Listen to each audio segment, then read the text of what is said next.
तो आप सभी का हार्दिक अभिनंदन। हमारी आज की इस विशेष कक्षा कह सकते हैं, संवाद कह सकते हैं, ऑनलाइन संवाद कहें। विशेष रूप से ये जो संवाद है, ये हम कर रहे हैं ग्लोबल गांव के देवता जो उपन्यास है।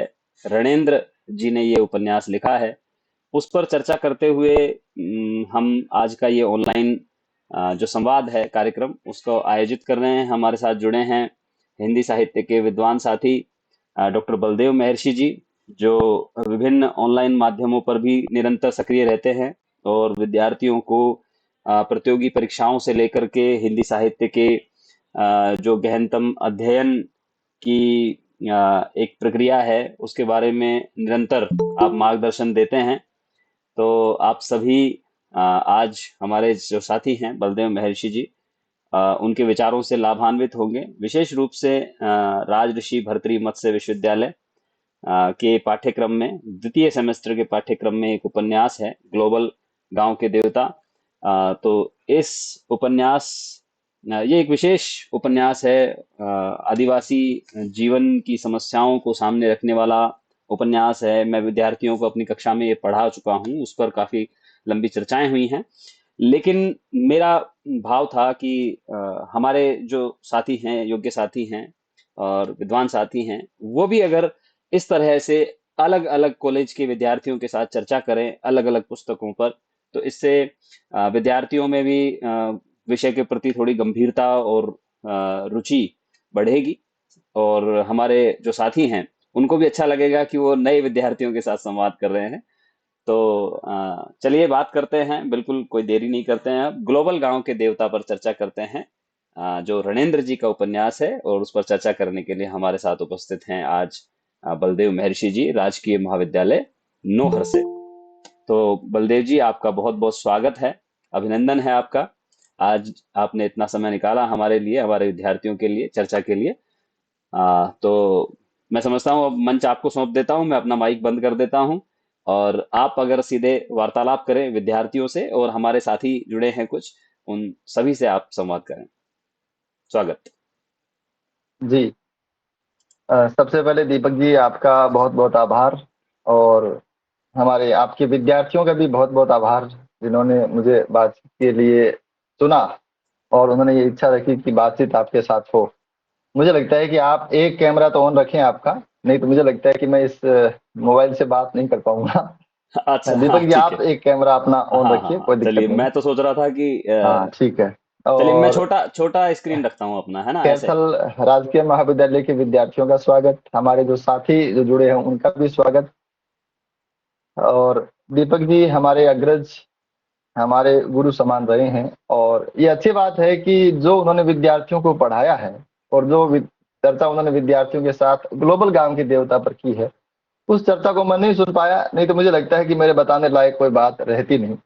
लेकिन ये मेरे लिए सुखद है कि मैं अब बात कर पाऊंगा। ग्लोबल गांव के देवता उपन्यास मैंने पढ़ा, और पहली बार पढ़ा। अच्छी बात है कि कई बार बहुत अच्छी चीजें छूट जाती है, तो इसके लिए भी आपका धन्यवाद।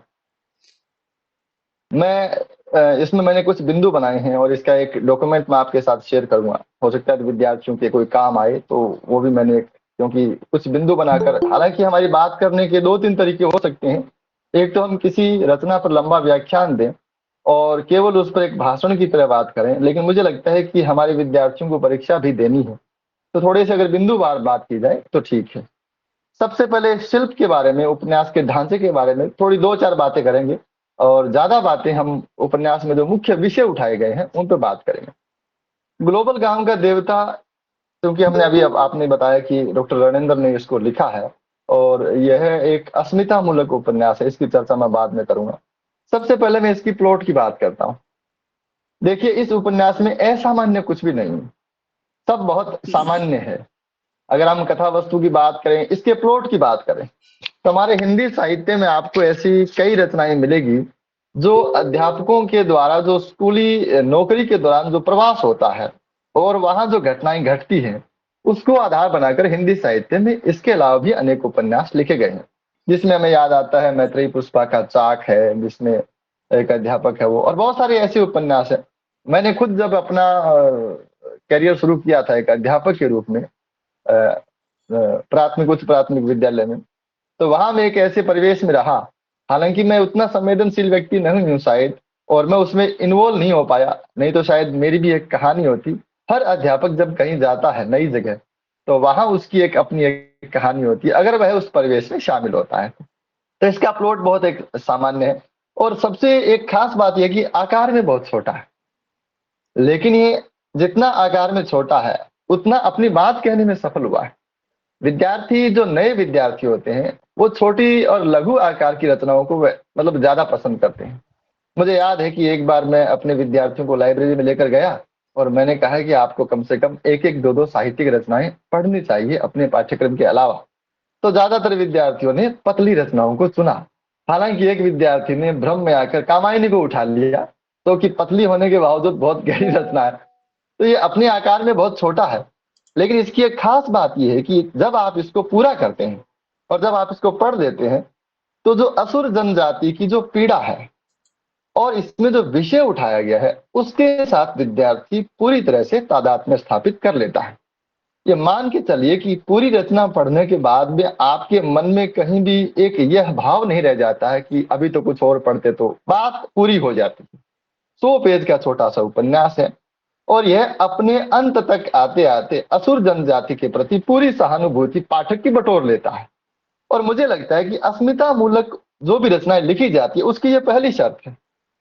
हमें, मुझे लगता है कि विद्यार्थियों से आपने चर्चा की होगी, लेकिन अस्मिता मूलक का मतलब ये हो गया कि ऐसी ऐसे वर्ग जिसको इन समाज में हाशिए में डाल दिया गया, या ऐसे वर्ग जिनका शोषण हुआ, चाहे वो दलित है, चाहे वो स्त्री है, चाहे वो आदिवासी है, चाहे वो किन्नर है। हमारे समाज में ऐसे वर्ग जिनका शोषण हुआ और जिनको एक प्रकार से मुख्य धारा से परे धकेल दिया गया, ऐसे वर्ग को हम एक वंचित वर्ग कहते हैं।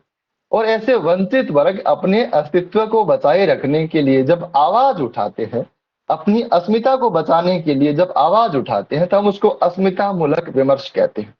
और उस पर आधारित जो हिंदी साहित्य में रचना लिखी जाती है, वो अस्मिता मूलक विमर्श की रचनाएं कहलाती है। तो ये पहली शर्त है।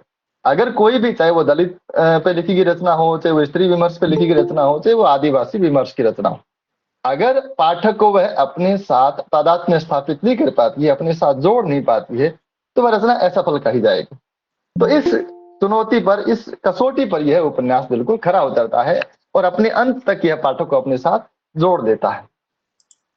भाषा के स्तर की बात करूं तो यहाँ कुछ ऐसे शब्द भी हैं जो हमारे लिए नए हैं, मेरे लिए बिल्कुल नए थे।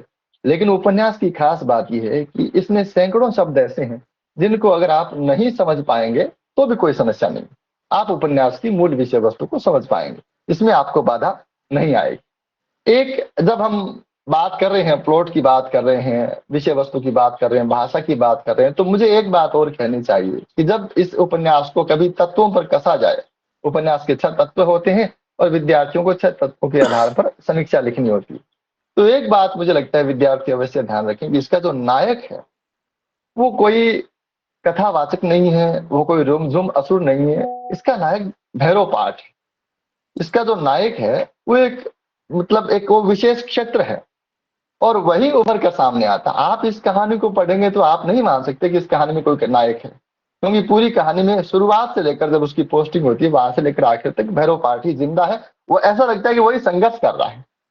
एक पूरा परिवेश अपने आप में अपने अस्तित्व को बचाने की लड़ाई लड़ रहा है।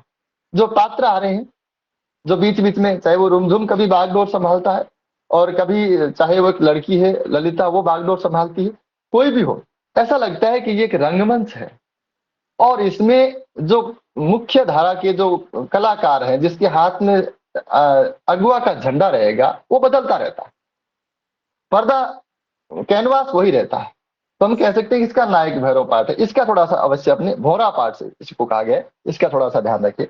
अब मुझे लगता है कि जो 5-7 बिंदु मैंने इसमें देखे जिस पे बात करनी चाहिए, उसमें सबसे पहला बिंदु है कि इसमें एक समुदाय विशेष की नष्ट होती पहचान को मुख्य रूप से चित्रित किया गया है। और ये कोई नई बात नहीं। ऐसे समुदाय, असल में हमारे यहाँ हम कह सकते हैं कि जो मुनाफाखोरी है, जो अधिकतम लाभ कमाने की कोशिश है, ऐसे लोग, ऐसे वर्ग जिनके हाथ में अगर एक बार सत्ता आ जाए तो वो अधिक से अधिक शक्तिशाली होना चाहते हैं। अधिक से अधिक धनाढ्य होना चाहते हैं, अधिक से अधिक लाभ कमाना चाहते हैं, ऐसे लोगों के सामने जो कोई भी पड़ता है उसको मिटा देना चाहते हैं। तो यहाँ एक खास समुदाय है जिसका नाम है असुर। असुर जनजाति अपने अस्तित्व को बचाए रखने के लिए संघर्ष कर रही है और उसकी पहचान नष्ट की जा रही है। आप देखेंगे उनको आर्थिक रूप से तोड़ा जा रहा है, और आप देखेंगे कि उनको सामाजिक रूप से उनका जो हम कह सकते हैं उनकी लड़कियों का शोषण होता है, उनका खुद का शोषण होता है, तो सामाजिक रूप से उनको तोड़ा जा रहा है। यहाँ तक कि असुरों की अपनी जो धार्मिक और सांस्कृतिक मान्यताएं हैं वो किसी न किसी कंठी अभियान की भेंट चढ़ जाती है। असल में आदिवासी जातियों के लिए हम कहेंगे आदिवासी पिछड़े हैं, तो ऐसी कौन सी बात है जो आदिवासियों में पिछड़ापन नहीं है? तो वो उनकी संस्कृति है। आदिवासी भले ही आर्थिक रूप से पिछड़े हों, सामाजिक रूप से पिछड़े हों, नशा ज्यादा करते हों, अंधविश्वासी हों, लेकिन फिर भी उनकी संस्कृति अपने आप में बहुत एक हम कह सकते हैं कि एडवांस होती है। लेकिन यहाँ उनकी संस्कृति को भी चोट मारी जा रही। तो एक समुदाय की पहचान को नष्ट करने का प्रयास किया जा रहा है। और एक खास बात यह है कि पूरे उपन्यास में डॉक्टर रणेंद्र ने यह बताने की कोशिश की है कि ये एक समुदाय नहीं जिसके साथ ऐसा हुआ है, अनेक समुदाय ऐसा। वो अनेक पुस्तकों के माध्यम से, जिन विद्यार्थियों ने उपन्यास पढ़ा है, अनेक पुस्तकों के जिक्र के माध्यम से वो बार बार इस बात की ओर लेकर जाते हैं कि पहला भी ऐसा हुआ है, अनेक बार ऐसा हुआ है। भारत में नहीं, दुनिया के अनेक कोनों में ऐसा हुआ है। एक तिराकी जनजाति की वो चर्चा करते हैं, आंसुओं की पगडंडी, इसका एक बहुत ही छोटा और बहुत ही मार्मिक प्रसंग है इस उपन्यास में। तो ये बार बार वो बताते हैं कि जो ये सत्ता, पूंजीवाद, कॉरपोरेट का, इनका जो एक गठजोड़ है, इन्होंने किसी विशेष समुदाय को नष्ट करने के लिए, उसको उसको सिमटा देने के लिए कितने क्रूरतम प्रयास किए हैं। मुझे एक बात और भी लगी कि ऐसे कौन लोग हैं जो इनके निशाने पर आते हैं। अगर कोई ऐसा समुदाय हो जो केवल बच्चे पैदा करे और अपना सर नहीं उठाए, तो वो उसको नहीं कुचलेंगे। असल में दो विशेष प्रकार की, दो ऐसी खासियत है जिन जो किसी समुदाय में दो ऐसी चीजें दिखाई देती है तो वो कुचले जाते। पहली बात, जिनके पास आर्थिक संसाधन हो या जिनके पास प्राकृतिक संसाधन हो। दुर्भाग्य से असुर जनजाति जहां निवास करती है वहां बॉक्साइट के भंडार है, और वो भंडारों का उपयोग असुर जनजाति नहीं कर सकती क्योंकि वहां प्रोसेसिंग के लिए बहुत बड़े बड़े प्लांट चाहिए, प्रोसेसिंग के लिए बहुत सारा धन चाहिए, अलग प्रकार का विज्ञान चाहिए, तकनीक चाहिए, जो उनके पास नहीं है। तो क्या करेंगे वो बॉक्साइट का? वे अपने यहाँ बॉक्साइट निकाल के बॉक्साइट को तो खा नहीं सकते। उनके पास प्राकृतिक संसाधन मौजूद है, तो वो उनका एक दुर्भाग्य, वो उनके लिए। और बहुत सारी ऐसी भारतीय जनजातियां हैं जिनके यहाँ प्राकृतिक संसाधन उनके लिए विनाश का कारण बन रहे हैं। दूसरा, असुरों की लड़ने की जो क्षमता है, जिजीविषा है, वो उनके लिए विनाश का कारण बन रही है। अगर कोई जनजाति या कोई भी कम्युनिटी अपने घुटने टेक दे और केवल जिंदा रहे, बच्चे पैदा करते रहे, खाते रहे, बच्चे पैदा करते रहे, खाते रहे, तो उनको कोई नहीं छेड़ेगा। लेकिन अगर कोई आप किसी इस प्रकार की मुहिम के खिलाफ, इस प्रकार से सत्ता और कॉरपोरेट के गठजोड़ के खिलाफ कोई आवाज उठाता है, तो उनका ईगो हर्ट होता है। तो असुर जनजाति का ये दोनों कारण असुर जनजाति के हैं जो उनके लिए नुकसानदेह चीज होते हैं। एक खास बात ये भी है, बहुत बार ये चर्चा होती है कि साहित्य बात तो विशेष की करता है, लेकिन वहां मुद्दा सामान्य का ही होता है।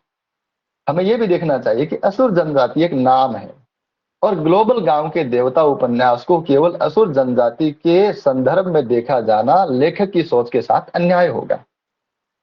लेखक ने बार बार यह बात कही है कि और भी बहुत सारी ऐसी, इसमें भी नाम आता है, जैसे खेरवार एक जाति है, बिजोरिया एक जाति है, और भी मुझे डेटा कम याद रहता है इसलिए मैं नाम याद नहीं रख पाया हूं, लेकिन ऐसी बहुत सारी जातियां इसमें आती हैं। तो यह एक प्रतीक मात्र, यह एक नाम मात्र है। जब तुलसीदास रामचरितमानस में राम के चरित्र का बखान करते हैं तो वो राम के बारे में बात नहीं कर रहे, वो कह रहे हैं कि इस भूमि पर राजा ऐसा होना चाहिए, प्रजा ऐसी होनी चाहिए, भाई ऐसा होना चाहिए। तो साहित्य हमेशा, चाहे वो विशेष का नाम लेता है, लेकिन उसका मूल विषय सामान्य रहता है। तो यहाँ भले ही असुर जनजाति के बारे में बात हो रही हो, लेकिन यहाँ जो ओवरऑल जो बात कर रहे हैं लेखक, वो सभी जनजातियों के बारे में बात कर रहे हैं, और ऐसा प्रत्येक वर्ग जो किसी न किसी गठजोड़ का शिकार होकर अपना अस्तित्व खोने की कगार पर है, उन सब की बात ये करता है। एक बिंदु ये है कि असल में वर्ग संघर्ष हमारे यहाँ बहुत पुरानी एक श्रृंखला है। वर्ग संघर्ष में मैं हमेशा एक बात कहता हूं कि असल में हमें ये नहीं देखना चाहिए कि हिंदू, मुसलमान, आदिवासी, पूंजीपति हमें देखना चाहिए कि वर्ग का मतलब एक कम्युनिटी। अगर इस पूरे ब्रह्मांड को हम दो भागों में बांटे, तो एक है प्रकृति जगत और दूसरा है प्राणी जगत। ये बात सब पे लागू होगी। मुझे लगता है इस एक बात को समझ लें तो हम किसी भी विमर्श मूलक रचना को समझ सकते हैं। पूरे ब्रह्मांड को हम दो भागों में बांट सकते हैं, प्रकृति जगत और प्राणी जगत। प्राणी जगत में आएंगे जीव जंतु मनुष्य सब, और प्रकृति जगत में जो अपने आप बना वो सब आएगा। तो प्राणी जगत ने प्रकृति जगत का शोषण किया। अगर फिर प्राणी जगत को दो भागों में बांटे, तो फिर मनुष्य और अन्य जीव जंतु। तो मनुष्य ने अन्य जीव जंतुओं का शोषण किया। अगर मनुष्य को दो भागों में बांटे, कम्युनिटी बन रही है, आप देखते जाइए। मनुष्य को दो भागों में बांटे तो स्त्री और पुरुष, तो कहा जाता है कि पुरुष ने स्त्री का शोषण किया। तो स्त्री को फिर दो भागों में बांटे, सास और बहू, तो सास ने बहू का शोषण किया। बहू को फिर दो भागों में बांटे, देवरानी जेठानी, तो जेठानी ने देवरानी का शोषण किया। एक अनंत है, जो वर्ग की जो श्रृंखला है वो अनंत है। तो निष्कर्ष क्या है? निष्कर्ष केवल इतना है कि सबल ने निर्बल का शोषण किया। और ये बात केवल मानव जाति पर लागू होती। आप ये नहीं कह सकते कि बलशाली भैंस ने निर्बल भैंस का शोषण किया, ये कभी नहीं होता। आप केवल प्राणी जगत में, प्रकृति जगत में केवल मानव एकमात्र ऐसी प्रजाति है जिसको मौका मिलता है तो वो शोषण करता है। अगर वो सबल है, अगर वो कहीं ऊंची जगह स्थापित है और उसमें मानवीयता नहीं है, क्योंकि ये अगर मानवीयता होती तो ये उपन्यास लिखा नहीं जाता। ये तो बात तब हो रही है जब मतलब ये कोई इस प्रकार की बातें सोचना नहीं चाहते। तो मैं ये कहता हूं कि वर्ग संघर्ष की एक अनूठी और जटिल श्रृंखला इस धरती पर मौजूद है, और यही इसमें काम आती कि जो लोग हैं, जैसे हिंडाल्को है या वेदांग है, जो कंपनियां हैं, वो इसलिए शोषण कर पाती है कि उनके पास पावर है, सरकार उनके साथ है। और सरकार उनके साथ नहीं है तो वो सरकार को साथ कर लेने में माहिर है। अगर एक यहाँ पे एक आदिवासी है रुमझुम, जो प्रधानमंत्री को पत्र लिखता है और उसका पत्र वहीं धरा का धरा रह जाता है, मुझे जहां तक मैं समझा वो पत्र कहीं नहीं पहुंचा। नहीं। तो उसका एक पत्र था, वो भी जो प्रधानमंत्री को लिखना चाहते थे वो नहीं पहुंच पाया, और उनके लिए सब सुलभ है। अगर कोई थोड़ी बहुत टांग अड़ाता है, जैसे बाबा शिवदास ने थोड़ी सी अड़ाई, तो उसको वो सेट करने में एक्सपर्ट है, वो माहिर है। तो उनके लिए सब सुविधाएं उपलब्ध हैं, वो सब सीधा कर सकते हैं, उनके लिए मार्ग में कोई बाधा नहीं। तो असल में ये जो सबल की जो श्रृंखला है, सबल और सबल के साथ अमानवीय होना, मैं ये नहीं कहूंगा कि सबल निर्बल होना या मतलब ये कैटेगरी है ही नहीं, बिल्कुल ये वर्ग मौजूद है, लेकिन सबल के साथ अगर कोई मानवीय नहीं, अपने विवेक का इस्तेमाल नहीं करता है, तो निश्चित रूप से वह दूसरे को शोषण करेगा, दूसरे को दुखी करेगा। तो एक इसका बिंदु ये भी है कि ये जो पूरी की पूरी कहानी है वो बलशाली के द्वारा और क्रूर और अमानवीय बलशाली के द्वारा निर्बल को सताने की कहानी है। और वे ये नहीं देखता, असल में आदमी के हाथ में जब पावर आ जाती है। एक बहुत छोटा सा उदाहरण देता हूँ, मेरे पास ऐसे ही सामान्य उदाहरण है क्योंकि मैं एक बहुत ही सामान्य व्यक्ति हूँ। मैं कई बार देखता हूँ कि एक जैसे बस में, भरी हुई बस में एक दो महिलाएं हैं, वो एक सीट पे बैठी हुई है और सीट है वो तीन लोगों की है। तो एक महिला और प्रवेश करती है, और महिलाएं नहीं ले ले, अपने दिल पर नहीं ले इस बात को, मैं सामान्य उदाहरण दे रहा हूँ। तो वो कहती है कि थोड़ा सा आप खिसक जाओ तो मैं भी बैठ जाऊं, क्योंकि ये तो तीन की सीट है। और वो महिलाएं खिसक जाती है और वो तीन की सीट पे तीन महिलाएं सवार हो जाती है। उसमें से मान लगे चलिए अगले बस स्टैंड पे एक महिला उतर गई, तो फिर वो दो महिलाएं ये तीन की सीट पे बैठी। अब उसमें अगर अगले स्टैंड पे कोई महिला बस में चढ़ेगी, तो जो दो बैठी हुई है उनको हिचकने में, उनको मतलब जगह करने में परेशानी होती है। तो एक बार जिसके हाथ में अगर कुछ आ जाए, चाहे पावर आ जाए चाहे पैसा आ जाए, तो उसको लगता है कि बस मतलब जरूरत क्या है किसी की। अब इसकी जरूरत क्या है? ये तो कीड़े मकोड़े हैं, इनकी जरूरत क्या है? ये हमारा काम है, और हमारा काम है कि हम इन कंपनियां बनाएं, ये विकास करें। इनकी जरूरत क्या है? ये जिंदा रहेंगे तो क्या कर लेंगे? इनकी आवश्यकता क्या है धरती पर? तो ये सबल होना और सबल के साथ अमानवीय और क्रूर और विवेकहीन होना, और मुझे लगता है कि सबल होने के साथ ये आता है, खास तौर से मानव जाति में। सबल होने के साथ साथ ये चीजें अपने आप, ये सबलता का एक प्रकार से बुरा पक्ष है जो साथ में लिपट के आता है। तो ये भी इसमें आया है और इससे एक समस्या हुई। एक खास मुद्दा उन्होंने उठाया, मैं एक एक बिंदु पे छोटी छोटी बात करूंगा, जैसी मेरी मति होगी वैसी मैं बात कर रहा हूँ। एक खास बात ये भी है कि जो समुदाय विशेष होता है उसके प्रति हमारे मन में पूर्वाग्रह होते हैं। तो जैसे ही अध्यापक हैं वो असुरों की यहाँ पे जाते हैं, उनको मालूम पड़ता है कि अच्छा ये असुर है, तो मैंने तो सोचा था असुर का मतलब ये होगा कि बड़े बड़े सींग होंगे, दांत बाहर निकले होंगे, काले कलूटे होंगे, बड़े बुरे होंगे, बड़े खराब होंगे। तो उनको लगता है कि असुरों की मतलब एक विशेष प्रकार की छवि होती है। ये जो हमारे मन में पूर्वाग्रह जी होता है, ये बहुत वर्तमान में मतलब वर्तमान संदर्भ में बड़ी प्रासंगिक बात, और मुझे लगता है हमेशा रहेगी। अगर किसी की दाढ़ी और टोपी है तो हमारा दिमाग अलग तरह से जाता है कि वो ऐसा होगा, मास्टर है तो कंजूस होगा, ब्राह्मण है तो पाखंडी होगा, जाट है तो लड़ाकू होगा, है ना। मतलब ऐसा समझते हैं हम लोग। हर किसी विशेष के प्रति हमारे मन में पहले से ही पूर्वाग्रह होता है। जैसे मेरा नाम बलदेवा राम है, तो अगर कोई मुझसे नहीं मिलेगा तो वो सोचेगा कि बड़ा बुजुर्ग आदमी होगा, है ना, मतलब बड़ी चश्मा लगी होगी, दाढ़ी मूछ बड़ी होगी, ऐसा मतलब हमारे मन में छोटी से छोटी चीज के प्रति रहता है। ये तो बहुत बड़ा मुद्दा है, लेकिन छोटी से छोटी चीज के प्रति एक हमारे मन में, व्यक्ति के प्रति हमारे मन में पहले से एक धारणा बन जाती है। और ये इतना खतरनाक मामला है। मैंने, हमारे कॉलेज में एक प्रोग्राम होता है स्टेप नाम से, तो उसमें मैंने एक फिल्म दिखाई थी छोटी सी, शायद उस फिल्म का नाम बत्ती ऐसे था, जिसका मतलब था कि किसी को आप जज नहीं करें, किसी को भी जज नहीं करना चाहिए। कोई कहीं रह रहा है, कोई कुछ अलग पहन रहा है, कोई कुछ अलग खाता है, कोई कुछ अलग पद पे है, किसी का बैकग्राउंड अलग है, कोई किसी परिवार से है, कोई किसी खास राजनीतिक पार्टी में है, जज नहीं करना चाहिए। ये एक बहुत ही मुझे सबसे गहरी बात लगी इस उपन्यास की, कि वो कहता है कि अच्छा, मुझे लगा असुर ऐसे होंगे। तो ये भी एक खास एक संवेदना देता है हमें ये उपन्यास, और मुझे लगता है इसको विद्यार्थियों को समझना चाहिए। पूरे जीवन भर हमारे लिए बहुत काम की बात है। परीक्षा तो होती रहेगी, लेकिन ये हमारे जीवन के लिए बहुत उपयोगी चीज है कि आने वाले समय में किसी भी व्यक्ति को, किसी भी वस्तु को, किसी भी स्थान को हमें पहले से पूर्वाग्रह से ग्रसित होकर जज नहीं करना चाहिए। एक खास बात इसमें मैंने और देखी, हमारे यहाँ जो माइथोलॉजी है, हमारे जो पुराण है, उन पुराणों में राक्षसों और देवताओं की लड़ाई का बहुत पुराना इतिहास रहा है। असल में पहली बात तो जब भी राक्षसों और देवताओं की लड़ाई हुई है, हालांकि इसमें राक्षस शब्द का प्रयोग नहीं है, असुर शब्द का प्रयोग है। तो असुर और सुरों की लड़ाई जब भी हुई है, तो हमने देखा है गलती हमेशा असुरों की रही है।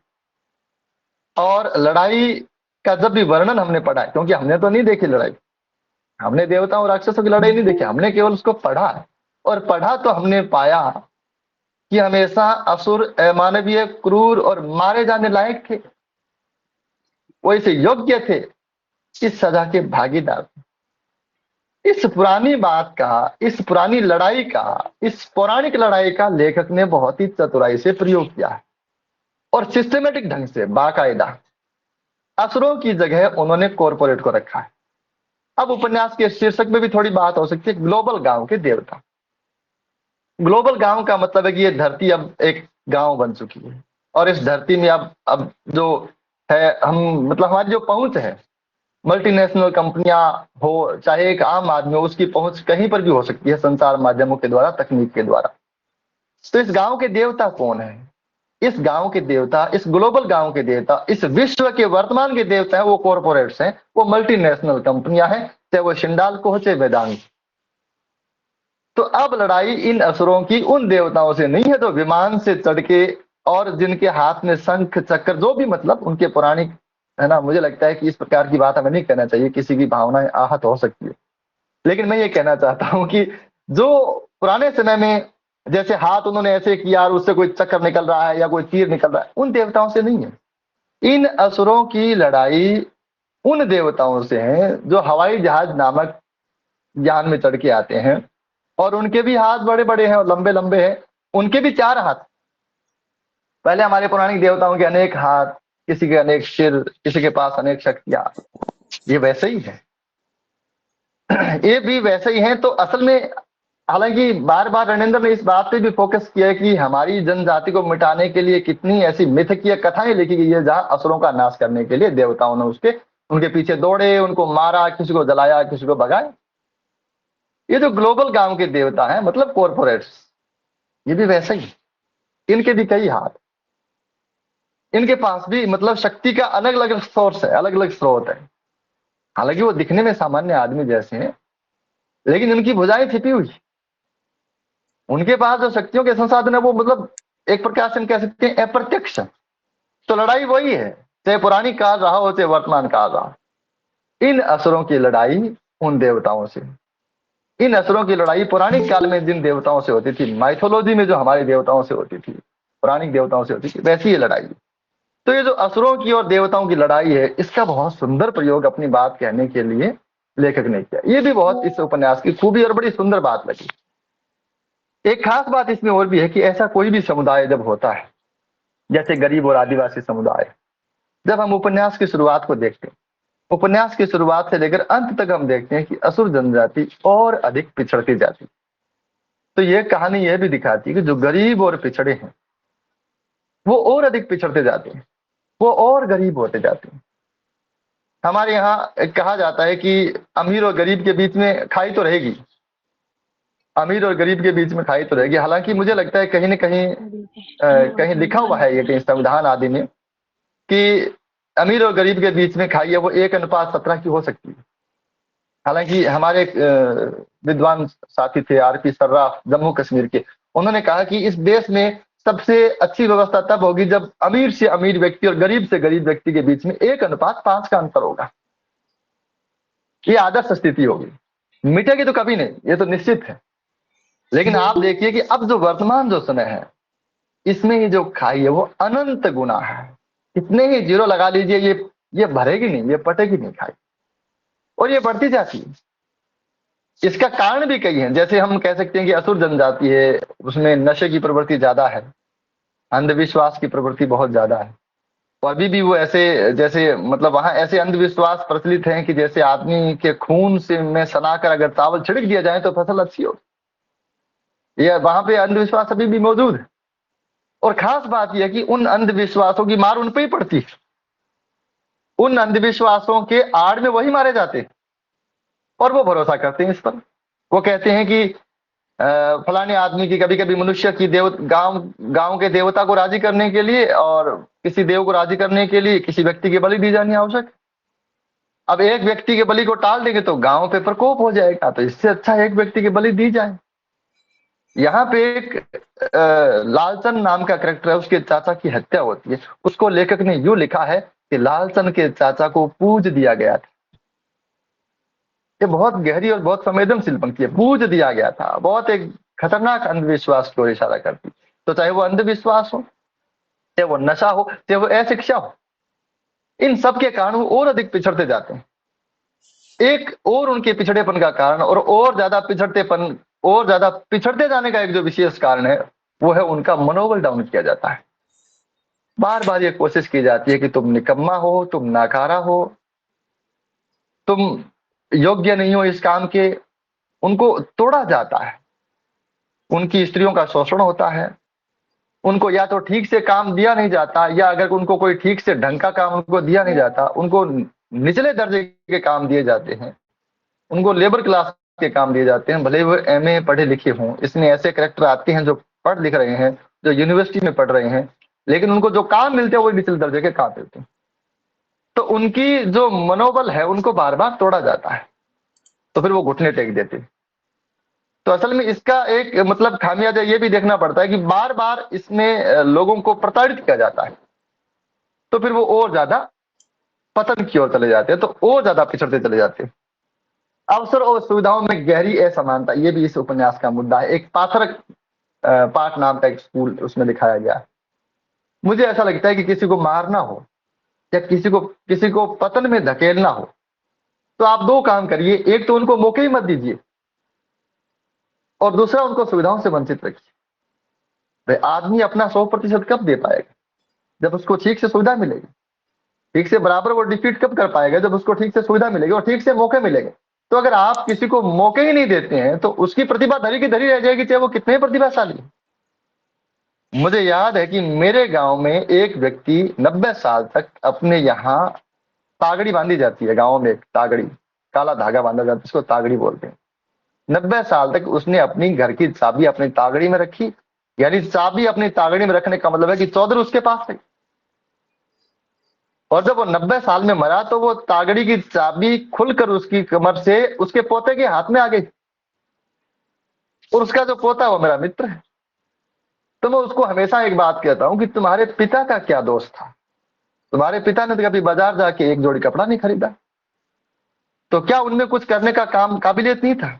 लेकिन उनको मौका ही नहीं मिला। तुम्हारे दादा के पास से सीधे तुम्हारे पास चौधर आ गए।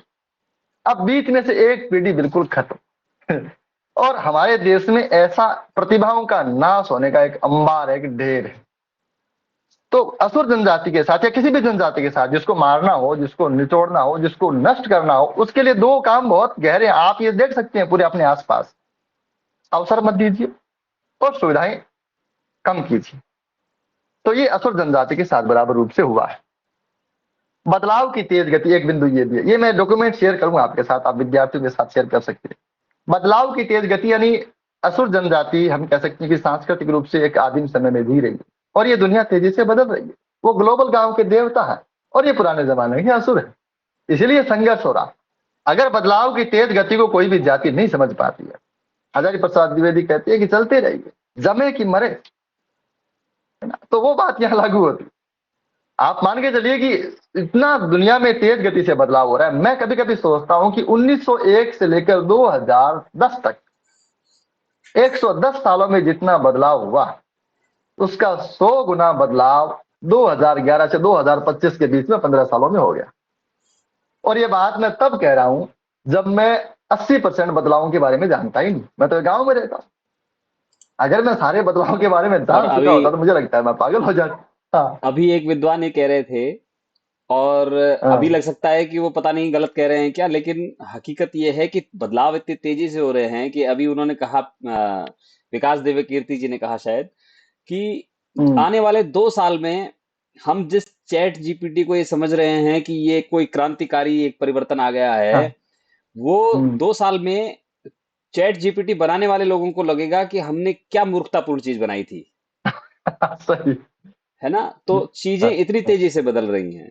तो आप बदल बिल्कुल रही है। सही सही जगह पर इशारा कर रहे हैं कि अगर हम्म। कोई व्यक्ति या कोई समाज या कोई वर्ग तेजी से हो रहे बदलाव के साथ खुद को अगर ढाल नहीं पाता है, उसके साथ सामंजस्य नहीं कर पाता है, तो इस तरह की गंभीर समस्याओं का सामना उसको करना पड़ता है। आप कंटिन्यू करें, मुझे ये याद आ गई थी अध्यापक बात वर्ग तो पे मैंने। विशेष, हाँ बिल्कुल बिल्कुल बिल्कुल, अध्यापक वर्ग पे और हम पे विशेष लागू होती है, सभी पे है, लेकिन अध्यापक अपडेट रहना जरूरी है। एक दो चार बातें और है, मुझे लगता है कि समय हो रहा है, फिर भी मैं थोड़ी दो चार बातें कहूंगा। इसमें एक मैंने देखा कि शोषक है वो कितने संगठित हैं और शोषितों के बीच में भारी अलगाव है। शोषक अगर थोड़ा बहुत उनका गठजोड़ कहीं बिखरता है तो बहुत तेजी से जुड़ता है, आप ये देखिए, चाहे वो कॉरपोरेट हो, चाहे वो बाबा शिवदास हो, विधायक हो, सरकारें हो, और क्षत्रिय पढ़े लिखे कुलीन वर्ग के लोग, बाबू जो लोग हैं उनकी सहायता करते हैं, क्योंकि मल्टीनेशनल कंपनियां तो मालिकों के सहारे नहीं चलती, उनको कुछ ऐसे लोग चाहिए जो पढ़े लिखे इलीट क्लास के लोग हैं और वो उनके लिए काम करेंगे। उनका गठजोड़ कहीं बिखरता हुआ मालूम पड़ता है तो वो जल्दी से इकट्ठा होते हैं एक साथ, ऐसा लगता है, और उनकी आपस में जो समझ है, बॉन्डिंग है, वो बहुत गहरी है। और जो शोषित है, लूटने वाला बड़ा संगठित है, लूटने वाले बिखरे हुए हैं। तो जो शोषित है, चाहे वो, अच्छा बहुत सारी ऐसी जनजातियां हैं, एक हो सकती थी, लेकिन असुर जनजाति में भी ऐसे लोग हैं जो हार मानते थे और कुछ उनके साथ समझौता कर लेते हैं। तो ये भी इसका एक खास बिंदु है। कहानी के अंत में राज्य, मतलब एक अलग मुद्दा इसमें दिखाई देता है, बहुत छोटा, और लेखक ने बहुत सीमित में उसको समेटा है, लेकिन बहुत गहरी और बहुत खतरनाक बात हो सकती है कि वो राज्य राष्ट्र की संकल्पना पर सवाल उठाते हैं। वो कहते हैं राज्य राष्ट्र का निर्माण हिंसा के जरिए ही होता है और उसका मुख्य उद्देश्य शोषण ही होता है। तो इसमें मुझे पता नहीं लेखक क्या चाहते हैं, शायद लेखक ये चाहते होंगे कि साम्यवाद की स्थापना, या जहां कोई राज्य नहीं हो, क्योंकि हमारे यहाँ ऐसी संकल्पनाएं उठती रही है और विशेष रूप से अस्मिता मूलक विमर्शों में ही उठती रही है।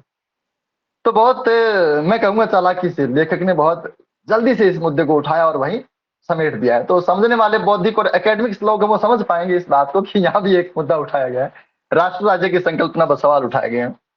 उपन्यास का जो अंतिम सेंटेंस है वो मुझे बहुत छू गया है। आप देखिए कि अंतिम सेंटेंस में ये कहा गया है कि एक जो लड़का बाहर पढ़ रहा है वो वहां से रवाना हो गया है, क्योंकि असुर जनजाति के आंदोलन की बागडोर अब उसके हाथों में होगी। तो अंतिम पैराग्राफ में पढ़ता हूं कि उपन्यास का अंतिम वाक्य संघर्ष की निरंतरता को सूचित करता है। यही असुर जनजाति की सबसे खास बात है कि वो हारेंगे नहीं, वो झुकेंगे नहीं, वो मिट भले ही जाए। वो सिमटते सिमटते सिमटते और मध्य देश से चले थे, जहां गया और आदि से, और वहां से वो एक बिल्कुल सुदूर इलाके में पहुंच गए हैं। उनकी संख्या बहुत कम रह गई है, वो सिमटते सिमटते दुनिया के एक कोने में चले गए हैं, फिर भी वो लड़ रहे हैं। तो प्राणी भी प्रकृति जगत का एक हिस्सा है। इस सृष्टि में संघर्ष कभी रुकता नहीं है, द्वंद्व कभी चूकता नहीं है, उसके रूप बदलते हैं, पक्ष बदलते हैं, गति तीव्र या मंद होती रहती है, लेकिन वह संघर्ष कभी शून्य नहीं होता। वर्ग संघर्ष में संघर्ष नित्य है, शाश्वत है। इस धरती से शोषण के प्रति उत्तेजना की आग जिस दिन मिट जाएगी, उस दिन यह धरती ठंडी हो जाएगी, यह पिंड मात्र होगी, जीवनदायिनी धरती मां नहीं रह जाएगी। उपन्यास की अंतिम पंक्ति में भी एक असुर पात्र आंदोलन की बागडोर संभालने के लिए चल पड़ता है। यही अस्तित्व की लड़ाई, और ये लड़ाई आवश्यक है। तो मुझे लगता है कि इसमें बहुत सारे विषय उठाए गए हैं। पता नहीं मैं कितनी बात इसमें कर पाया हूँ और कौन कौन से विषयों को छू पाया हूँ। अब समय भी हो रहा है चूंकि, और क्योंकि मुझे याद नहीं रहता, इसलिए मुझे बिंदु बनाने पड़े। और इन बिंदुओं के माध्यम से हमने जितना मैं उपन्यास को समझ पाया, 2 बार अगर इस उपन्यास को पढ़ा जाता तो शायद और अच्छी चीजें निकल के आती। लेकिन आपने कहा कि विद्यार्थियों की परीक्षाएं निकट है, तो मुझे लगता है हम जल्दी से बातचीत कर लेते हैं। तो आप कोई विद्यार्थी या कोई साथी अपनी बात कहना चाहें, प्रश्न तो हमसे क्या करेंगे, लेकिन कोई बात कहना चाहें या कुछ कुछ भी कोई ऐसी जिज्ञासा हो, अपने विचार रखना चाहें, तो दीपक जी आप संभालें। बहुत बहुत आभार बलदेव जी का। और आपने कहा कि पता नहीं कितनी चीजें आप बता पाए इस उपन्यास के बारे में, लेकिन मैं समझता हूँ कि लगभग हर पहलू को आपने छू लिया है। चाहे वो आदिवासियों के शोषण की बात हो, चाहे उनकी संस्कृति की, उनकी सभ्यता और उनकी परंपराओं की बात हो, चाहे स्त्रियों के शोषण की बात हो, या जिस तरह के जो गठजोड़ है राजनीति का, धर्म का और पूंजीपति वर्ग का, उस गठजोड़ को भी आपने बहुत अच्छे से समझाया। और तमाम तरह के जो भी आयाम हम देखते हैं कि इस उपन्यास में शामिल करने का प्रयास रणेंद्र जी ने किया है, उनको उन पर आपने बहुत सूक्ष्म दृष्टि से आपने उस पर अपने विचार प्रस्तुत किए। आपने बहुत अच्छे से विद्यार्थियों को सभी जो समस्याएं हैं इस उपन्यास से जुड़ी हुई, और विशेष रूप से असुर जाति को केंद्र में रख करके आदिवासी समाज की जो समस्याएं हैं उनको आपने बहुत अच्छे से बताया। आपने ये भी बताया कि असुर के बारे में जो एक धारणा है, एक समाज में जो धारणा है, उसको किस तरह से ये जो उपन्यास है वो तोड़ता है। और विशेष रूप से वह जो एक अंश है इस उपन्यास का, जहाँ पर इतिहास हमेशा विजेता की कलम से लिखा जाता है, उसको भी बहुत अच्छे से, हालांकि छोटे में बताया है इन्होंने, क्योंकि इनके पास संभवतः ये यही मान करके लिखा गया है उपन्यास कि ये 100 पृष्ठ में खत्म हो जाना चाहिए, ताकि ज्यादा लोगों तक पहुंचे। जैसे आगे आपने बताया भी कि विद्यार्थी छोटी पुस्तक जब नजदीक से उठा लेता है, बहुत जल्दी से उठा लेता है, उसके पीछे कारण ये रहता है कि जल्दी खत्म हो जाएगी और पता नहीं समझने के लिए कितना अवसर मिलेगा, इसीलिए वो छोटी पुस्तक उठाता है। लेकिन लेखक ने भी शायद यही समझ करके ये छोटी पुस्तक बनाई है कि ज्यादा से ज्यादा लोगों के हाथ में पहुंचे, ज्यादा से ज्यादा लोग आदिवासी जीवन की जो समस्याएं हैं और उन पर जिस तरह का शोषण का एक तंत्र पूरा सवार रहता है, उसके प्रति एक संवेदना वो उत्पन्न कर सकें अपने मानस में। तो बहुत अच्छे से आपने सब कुछ समझाया है। मैं सबसे पहले तो चाहूंगा कि कुछ अगर साथी हमारे जुड़े हुए हैं असिस्टेंट प्रोफेसर ग्रुप से, तो वो कुछ अगर कहना चाहते हैं तो ठीक है, और नहीं तो फिर हम हमारे विद्यार्थियों से कुछ पूछेंगे, बात करेंगे अगर वो करना चाहेंगे तो कोई साथी अगर जुड़े हुए हैं और वो अगर कोई बात कहना चाहते हैं, अपनी कम से कम उपस्थिति दर्ज कराते हैं, तो उनका स्वागत है। चलिए, नहीं तो कोई बात नहीं, हम विद्यार्थियों से चर्चा करते हैं। कोई विद्यार्थी हैं ऐसे जो किसी प्रकार का प्रश्न उनके मानस में है, तो वह बात कर सकते हैं।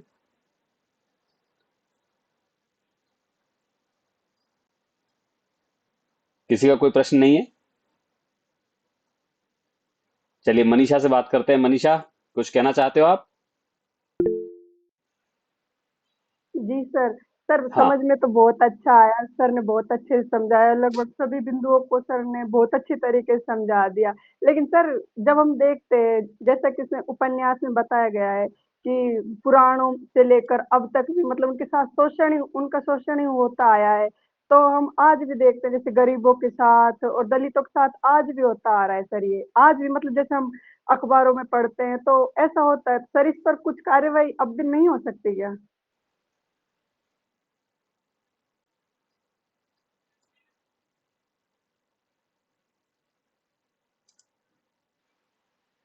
हाँ दीपक जी, आप बताएं। अच्छा। ठीक है। नहीं देखिए, आ, मनीषा जी की समस्या जो है वो बिल्कुल वाजिब समस्या है, और हम समाज में देखते हैं कि बहुत तरह का शोषण अब भी चल रहा है समाज में, चाहे वो जाति के आधार पर हो, धर्म के आधार पर हो, लिंग के आधार पर हो। विशेष रूप से लिंग के आधार पर तो हम अपने आसपास के घरों में भी देख लेते हैं कि किस तरह से एक ही जाति का पुरुष एक ही उसी जाति की स्त्री को भी शोषित करता है या उसका शोषण करता है। तो हम ज्यादा से ज्यादा क्या कर सकते थे? हमारे जो संविधान निर्माता हैं उन्होंने बहुत अच्छी व्यवस्था हमारे देश में दी थी। और जब व्यवस्था अपना काम कर रही है, या व्यवस्था बनाने का काम उन्होंने किया, एक बहुत अच्छा संविधान और एक बहुत अच्छी एक व्यवस्था हमारे सामने रखी कि इस देश में कोई किसी का लिंग के आधार पर, जाति के आधार पर, धर्म के आधार पर, क्षेत्र और भाषा के आधार पर शोषण नहीं करेगा। तो उसके बाद वो जिम्मेदारी जो है वो हम सबके कंधों पर है, मैं समझता हूँ। तो हम ज्यादा से ज्यादा लोगों को जागरूक कर सकते हैं, ज्यादा से ज्यादा हमारे आसपास के, विशेष रूप से शिक्षकों का बड़ा दायित्व मैं मानता हूँ कि वो अपने अपनी कक्षा में बैठे हुए विद्यार्थियों के साथ जरूर ये बात साझा करें कि जो जो गीता का संदेश है ना, हम सब एक यूनिट हैं, हम सब एक इकाई हैं उस परमात्मा की। तो जब हम सब एक यूनिटी हैं, और जब हमारे सबके कार्यों का परिणाम किन्हीं दूसरों को और हम सबको ही भुगतना पड़ता है, तो फिर ये जो भेदभाव का एक वातावरण हम सबने अपने इर्द गिर्द बनाया हुआ, हमने ही बनाया हुआ है, किसी व्यवस्था विशेष ने नहीं बनाया है। किसी एक व्यक्ति, जैसा कि बलदेव जी कह भी रहे थे कि मनुष्य ने स्वयं अपने शोषण के तंत्र विकसित किए हैं, और उसमें वो हमेशा जो भी सशक्त है वो शक्तिहीन को या निर्बल को दबाने का प्रयास करता है। तो ये सीधा सीधा सा हम सबकी जिम्मेदारी सामूहिक रूप से है कि हम किसी प्रकार के शोषण को अगर देखते हैं तो उसके प्रति हमारे मन में संवेदना होनी चाहिए कि और सीधे सीधे संवैधानिक मूल्यों के प्रति आस्था होनी चाहिए। बलदेव जी। जिस तरह से मैं एक बात और जोड़ना चाहूंगा, विद्यार्थी ने पूछा है तो मुझे लगता है कि हमें हमेशा ऊपर से देखना चाहिए। मतलब मैं एक समस्या का जो मूल जड़ है उस पर बात हमें करनी चाहिए। अभी हमने कहा कि सबल है वो निर्बल का शोषण करता है, तो उसका उपाय एकमात्र ये है कि सबल बनिए, चाहे वो शिक्षा के माध्यम से, चाहे आप अपने आत्मविश्वास से सबल बनिए। जितने हम सबल बनेंगे, क्योंकि डराने वाला डराएगा अगर हम डर जाएंगे तो, ये जाहिर सी बात है, बहुत छोटी बात है लेकिन बहुत सामान्य बात है। तो हमें सबल बनना होगा, और उसका कोई दूसरा उपाय नहीं है। अगर आप मान के चलिए कि जिसके हाथ में हमने कहा कि सिस्टम है, तो सिस्टम भी उन्हीं के हाथ में जाएगा जो सबल है। अगर मैंने चार बातें या किसी संविधान सभा ने चार बातें किसी किताब में लिख दी, तो उनका उन वो बातें भी उन्हीं के हाथ में है जिनके हाथ में पावर है। तो हर चीज को तोड़ मरोड़ के पेश किया जाता है ना। मैं मेरे हाथ में अगर आईना है तो आपकी तस्वीर में हो सकता है बदल के दिखा दूं। तो हमें एक ही काम करना है कि सबल बनना है, हम सक्षम बने। सक्षम को कोई दिक्कत नहीं है, ये मान के चलिए। अगर कोई हम जैसे हम कम्युनिटी की बात करें, जैसे दलित कम्युनिटी है या महिला है, तो जो महिला सक्षम है उसे कोई दिक्कत नहीं। वही किसी का शोषण कर सकती है, उसका तो क्या कोई शोषण करेगा? मतलब नहीं कर पाएगा, जाहिर सी बात है ना। तो जो कम्युनिटी सक्षम है, अच्छा हम कहते हैं अल्पसंख्यक की बात करते हैं, माइनॉरिटीज में हम देखते हैं कि अल्पसंख्यकों का शोषण होता है। लेकिन कभी कभी ऐसा एक स्थान विशेष होता है जहां वो अल्पसंख्यक बहुसंख्यक होते हैं, तो वो दूसरों का शोषण करते हैं भाई साहब। तो मैं सीधी कहानी समझता हूँ इसमें कि आप तो सक्षम बनिए जितना हो सके। अच्छा ये काम एक दिन में नहीं होगा, ये पीढ़ियों का काम है। हमारे हाथ में क्या है? हमारे हाथ में इतना है। अच्छा सक्षम बनने के लिए बॉडी बनाने की जरूरत नहीं है। सक्षम बनाने के लिए आपको बड़ा शरीर नहीं चाहिए। सही। महात्मा गांधी के पास तो सही। 45 किलो की बॉडी थी, हाँ। हाँ। है ना। तो आप उससे, हमारी शिक्षा व्यवस्था है, हमारी समझ जो है, हमारी जो योग्यता है, उनको बड़ा कीजिए, हाँ, काबिल बनिए। अंबेडकर साहब ने जो कहा है कि भाई शिक्षा से सबल बनिए आप। सबल बनिए, वो उससे काम होगा। बाकी और कोई दूसरे की ओर मुंह ताकेंगे तो नहीं होगा। मतलब नहीं मुझे होगा, लगता है कि सही नहीं होगा, बात ये उम्मीद करना बेईमानी है ना। जी। मैं जी सर। समझता हूँ बहुत अच्छा उत्तर इस बात का आया है। और जगदीश कुमार बिश्नोई जी हमारे साथ जुड़े हुए हैं, हमारे साथी हैं हमारे ग्रुप से। वो भी अपना जी मत रखना चाह रहे हैं, अपनी बात रखना चाह रहे हैं। तो उनका भी स्वागत है हमारे आज के इस चर्चा सत्र में। जगदीश जी। नमस्कार सर दीपक जी। मेरा रामेश्वरी विश्नोई। सॉरी, ये ईमेल आईडी मेरे हस्बैंड के नाम से थी तो नाम अच्छा, शो हो आपका रहा नाम था। क्या है? नाम क्या है? रामेश्वरी विश्नोई। रामेश्वरी जी का स्वागत है। माफी चाहता हूँ। जी सर, बहुत बहुत धन्यवाद। आप अपना नमस्कार कैमरा भी शुरू बलदेव। कर सकते हैं अगर आपको कोई आपत्ति ना हो हाँ सर, कर सकती हूँ पर ठीक है। एक तो मुझे ये आज का जो आपने कार्यक्रम जो किया है मुझे बहुत पसंद आया। और अलग अलग विश्वविद्यालयों के जो पाठ्यक्रम है उनमें अलग अलग रचनाएं, ऐसी कई सारी रचनाएं जुड़ी हुई है जो ज्वलंत मुद्दों को जो है वो प्रत्यक्ष करती है। तो हम अलग अलग समय में इन रचनाओं पर इस तरह से, जैसे आज बलदेव जी सर ने जो अपना मत रखा, पूरी उसकी समीक्षा, एक तरह से उस उपन्यास जी। की, उसकी विषय वस्तु को पूरा अपने शब्दों में इन्होंने कुछ ही समय में पूरे उपन्यास को इन्होंने समेटा है। तो इस तरह से हम जो रचनाएं हैं जो ज्वलंत मुद्दों को उजागर करती है, उन पे हम समय समय पर इस तरह की चर्चाएं कर सकते हैं। तो मैं जहां तक समझती हूँ, मैं खुद को ही रिलेट करती हूँ और किसी को नहीं। जहां तक हम समझते हैं कि हाँ, कुछ लोग हैं ऐसे विद्वान जो अनवरत अध्ययन से जुड़े हुए हैं, लेकिन कुछ लोग ऐसे भी हैं जो सिर्फ तैयारी एग्जाम के लिए करके आए हैं। तो मैं मुझे ही जोड़ रही हूँ और किसी को नहीं जोड़ रही हूँ। सब साथी जो है वो विद्वान है, विदुषियां हैं। लेकिन हम लोग अपने ज्ञान को और बढ़ा सकते हैं, अपनी बिल्कुल समझ सही बात। को और अपने विवेक को और बढ़ा सकते हैं। तो इस तरह की चर्चाएं और रखी जा सकती है। तो बिल्कुल। बहुत सारे ऐसे, और सर ने जो भी इस उपन्यास की समीक्षा की है, इस उपन्यास को समझाया है बहुत अच्छे से, बहुत कम शब्दों में। और कोई भी ऐसा जो है विषय या फिर ऐसी कोई भी बात नहीं छूटी है शायद इस उपन्यास से। तो ऐसी चर्चाएं होनी चाहिए। और जहां तक मनीषा जी विद्यार्थी है या फिर हमारी साथी हैं। विद्यार्थी हैं, विद्यार्थी हैं। अच्छा, तो बहुत अच्छा उनका सवाल था उन बच्ची का। हाँ। तो उसमें एक एक ये भी हो सकता है कि जितना शोषण पहले के समय में हो रहा था, तो उस समय इतनी जागृति नहीं थी। अब जन जागृति पूर्ण रूप में है। हाँ, ये चीज है कि अपनी ही निष्क्रियता की वजह से अगर हम उपयोग ना करें, तो फिर वो एक वजह है कि वो संप्रदाय विशेष अभी भी अगर पिछड़े हुए में आता है, तो कुछ तो जिम्मेदारियां उस समुदाय विशेष की भी रही हैं, होती भी है। और उन्हीं चीजों को जो अभी हाँ, यूं जैसे, कहा जा सकता है कि वर्ग विशेष, है ना? जी, जैसे कई टेक्नोलॉजी, बार हम कहते हैं कि महिला समाज जो है बहुत पीछे पीछे है या पिछड़ा हुआ है या वो शोषित है या जिसके लिए स्त्री विमर्श की रचनाएं लिखनी पड़ रही हैं। तो जी, इसके लिए कहीं ना कहीं स्त्री जो वर्ग है उसमें भी जो पुरुष सत्तात्मक सोच है वो अभी भी व्याप्त है और उसी के कारण उनका शोषण निरंतर होता रहता है ना? तो जी, जो वर्ग जैसा कि विशेष है ना, हम्म, चाहे वो दलित समाज है, चाहे वो आदिवासी समाज है, तो उनको भी आगे आने के लिए प्रयास करना पड़ेगा, सबल होना पड़ेगा, अगर बलदेव जी के शब्दों में कहें तो।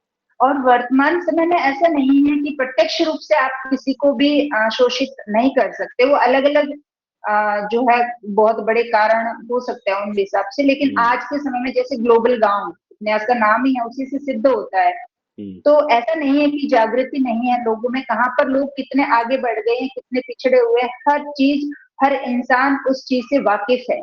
और हम हम्म। हर किसी चीज का जो है अनुकरण करके भी अपने आप में सुधार ला सकते हैं।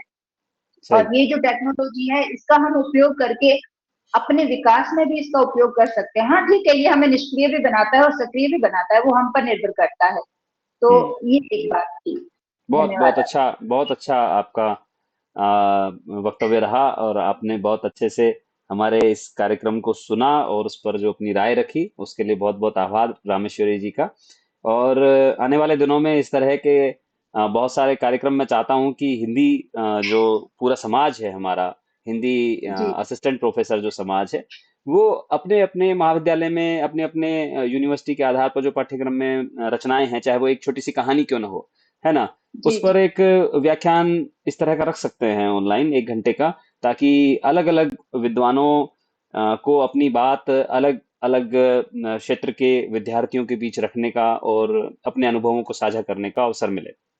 तो बलदेव जी का जी, विशेष रूप से आभार, जिन्होंने आज हमारे एक सप्रेम जो छोटा सा आग्रह था हमारा उस पर हमें समय दिया और अपने वक्तव्य को प्रस्तुत किया। बहुत बहुत धन्यवाद बलदेव जी। हमारे बहुत सारे विद्यार्थी जुड़े हुए हैं, उनका बहुत बहुत आभार, और कुछ साथी अगर इसमें जुड़े हुए हैं रामेश्वरी जी के साथ, तो उन साथियों का भी बहुत बहुत आभार। कोई क्लोजिंग कमेंट है आपका बलदेव जी? जी दीपक जी, बहुत बहुत धन्यवाद और बहुत अच्छा लगा। मतलब मुझे लगता है काफी दिनों से बातचीत करने का मौका मिला। जुबान को जो जंग लग जाती है उससे आपने बचाया। हम कह सकते हैं। तो विद्यार्थियों का बहुत बहुत आभार, जो भी विद्यार्थी सुन पाए और जो सुनेंगे, और आपका विशेष रूप से आभार। और मुझे लगता है कि इसी उपन्यास को या किसी भी रचना को पुनर्पाठ हो सकते हैं, और इसमें कोई भी चीज मैंने जो कही हो वो आखिरी नहीं है। मैं ऐसा आखिरी मानता नहीं है, हूँ कि हमारे सही बात। विचार कभी भी आखिरी नहीं हो सकते। हमारे साथी ने जो बताया, हमारे विद्यार्थियों ने जो बताया, सबके अपने अपने विचार हैं, अपनी अपनी सोच है। विचार कभी भी आखिरी नहीं होता। अगर विचार आखिरी कोई मानता है कि मेरा विचार ही आखिरी है, तो वो मुझे लगता है कि सबसे बड़ा तानाशाह वही है। क्योंकि सत्ता का तानाशाह हो सकता है उतना नुकसान नहीं पहुंचाए, लेकिन विचार का तानाशाह किसी को डुबो सकता है। तो हम वो नहीं बनेंगे। तो आपका बहुत बहुत आभार, धन्यवाद, शुक्रिया। और मुझे लगता है कि ये गूगल मीट सफल हो पाया। मुझे डर डर था क्योंकि मैं गांव में हूँ, नेटवर्क की समस्या है, लेकिन ठीक है, सब अच्छा रहा। धन्यवाद। जी, बहुत बहुत धन्यवाद सभी विद्यार्थियों का, सभी साथियों का, विशेष रूप से बलदेव जी का बहुत बहुत आभार। धन्यवाद।